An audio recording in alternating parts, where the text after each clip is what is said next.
Hello, welcome. નવા વર્ષની શુભેચ્છા.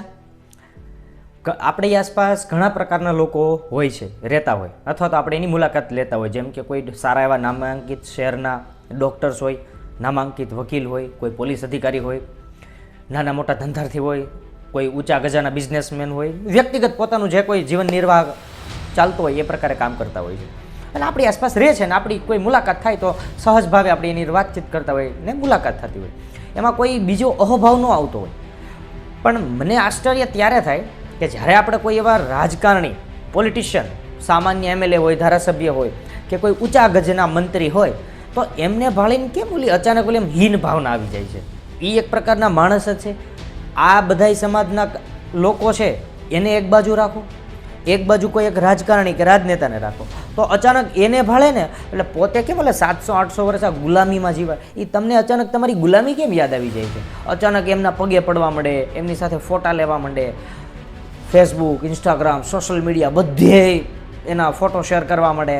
શું કામ તમે શેર કરો છો? તમારે એ જ દર્શાવવું છે ને કે ભાઈ જો આ વ્યક્તિ, આ ઊંચા ગજાના વ્યક્તિને ઓળખું છું. શું કામ તમારે એવું દેખાડવું છે? આઝાદ થયા આપણે એને કદાચ 77-78 વર્ષ જેવો સમય વહી ગયો. કેટલી રાજકારણીય પાર્ટી આવી ગઈ, હજી આવશે, જાશે. આપણા દેશમાં સારી બાબત છે કે ભાઈ આપણે લોકતંત્ર છે, પ્રજાસત્તાક છે, આપણે જ આપણા પ્રતિનિધિત્વને ચૂંટીએ છીએ તો સારી બાબત છે. ચૂંટણી આવે, જાઓ, મત કરો. પણ એ પહેલાંનો જે બધો તમે સીન ક્રિએટ કરો છો એવું શું કામ? ખાલી એક વસ્તુ મને કહો, કોઈ શાળાઓમાં શિક્ષકોની ભરતી થતી હોય ત્યારે આવો કોઈ સીન ક્રિએટ કરો છો? સમાજનું ઘડતર તો ત્યાંથી થાય છે. તો આ જ્યારે એવી ચૂંટણીનો માહોલ હોય ત્યારે તમે કેમ તમારા વ્યક્તિગત ઘરના દીકરાના લગ્ન હોય એટલો ઉત્સાહ દેખાડો છો? કોઈ પણ રેલી નીકળે તો હજારો લાખોની સંખ્યામાં લોકો ઉમટી પડે. એ કોઈ તમારું જીવન ક્યાંય બદલી નહીં જાય. તમે જ કામ કરો છો, તમારે જ તમારા કુટુંબનું ભરણ પોષણ કરવાનું છે. સરકાર ગમે એ આવે અને જાય, તમે ન્યા રહેવાના છો. તો આ આટલી બધી કોઈ એક એને એમ કહો ને ભગવાન દરજ્જાનું વ્યક્તિત્વ માની લેવું એ કોઈ તો કે ગળે ઉતરે એ વાત નથી. વ્યક્તિ ટૂંકમાં કહેવાનો તાત્પર્ય ખાલી એટલો જ છે કે આપણે કોઈ પણ રાજકારણી હોય એને સામાન્ય માણસની જેમ ન જોઈ શકીએ કે ભાઈ ઠીક છે, રાજકારણી છે, મંત્રી છે, એમએલએ છે, ધારાસભ્ય છે, જે કોઈ પણ હોય. જેમ એક ડૉક્ટર છે એમ એક મંત્રી છે, જેમ એક શિક્ષક છે એમ ધારાસભ્ય છે. વાત પૂરી થઈ ગઈ.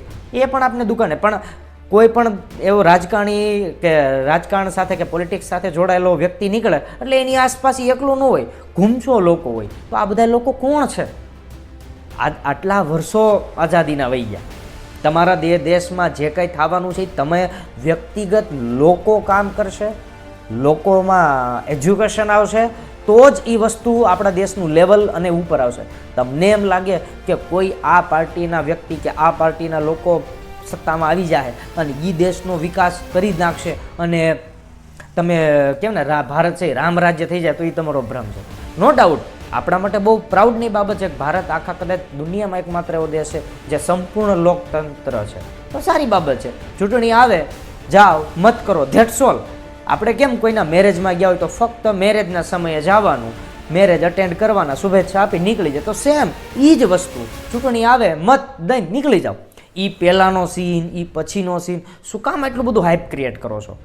એ તમારા જીવનમાં કોઈ વ્યક્તિગત લાભ નથી. પણ મને ઘણીવાર એવું લાગે કે લોકોને કેવું હોય કે પોતે નાના છે, તમને ખબર પડી ગઈ છે કે આપણું ક્યાંય ગજ જ નથી સમાજમાં, તો શું કરશે? આવા કોઈ મોટા વ્યક્તિનો હાથ ઝાલી લે અને એ કે ને એની સાથે ફોટા, સેલ્ફી પડાવશે ને જ્યાં હોય ત્યાં જાહેરાતમાં કે સોશિયલ મીડિયામાં જાહેરાત કરશે અથવા તો પોસ્ટ મૂકશે. વાસ્તવમાં તમે એને અભિનંદન નથી આપતા, તમે તમારું કદ મોટું કરવા માગો છો. તો બીજું કાંઈ નહીં, પણ જો આવતા વર્ષોમાં તમને જે કોઈ ફરિયાદો કરતા ભાઈ ભારત તો થોડુંક પાછળ થઈ ગયું, આપણે foreign country America, England, Europe, Germany, France, Britain આની સાપેક્ષે આવવું છે તો એક જ બાબત ઉપર ધ્યાન આપો, એજ્યુકેશન લેવલ થોડુંક અપ કરો.